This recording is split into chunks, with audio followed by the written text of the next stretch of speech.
If we are to understand the meaning of Karbala, we need to take it out of an Iraqi context, out of a Shia context, out of a Muslim context, and to see it as a piece profoundly of human drama. As a community, we have a history. We didn't just start with our own generation, and we can look back into how other human beings lived the human project. We can take examples from them. We can also take warnings from them. These are the circumstances that led these people to do these terrible things. This is the person who in this situation responded in this wonderful and noble way. I as a Christian would also want to take my own lessons in remembering the events of Karbala. To understand the importance of Imam Hussein, we need to go back to the time of the Prophet himself, because the Prophet designates his successor as Ali to lead the community.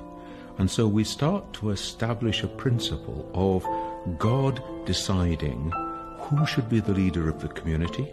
Everybody accepts that Yazid is a very bad example of Muslim life, let alone of Muslim leadership. He openly disobeyed the commands of God. He openly disobeyed the Sharia. It's a crisis of leadership and a crisis of deciding how are you going to respond when injustice and tyranny is facing you. Now, we have here a hadith of Prophet Muhammad which enables us to get a sense of the importance of this. He says on one occasion, the greatest jihad is to speak the word of truth into the face of a tyrant. This is the highest challenge to any human being, to actually face down a tyrant and not give in.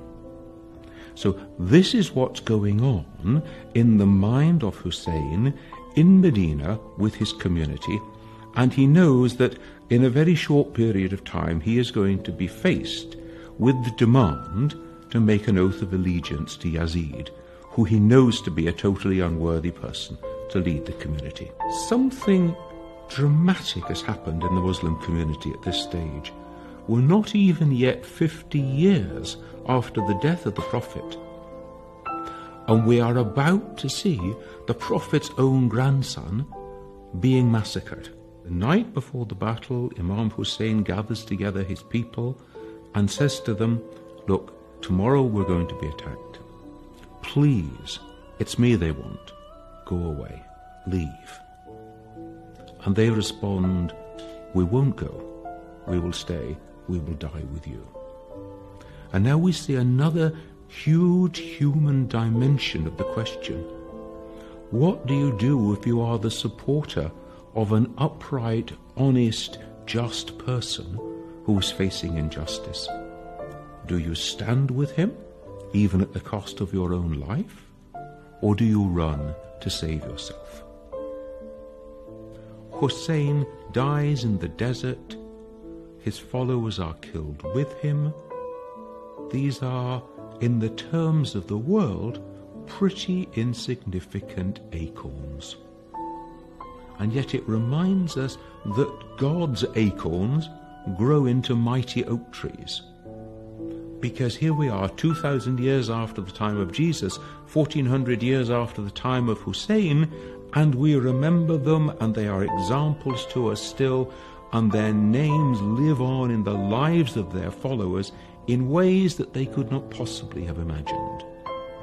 And it reminds us then, in our life of faith, what matters is not the impact that we have, how can we measure it, but how faithful are we to what God calls us to do and to plant, in the trust that the acorn that we plant today, however small it may be, in God's good grace and in God's good time, can grow into a mighty oak.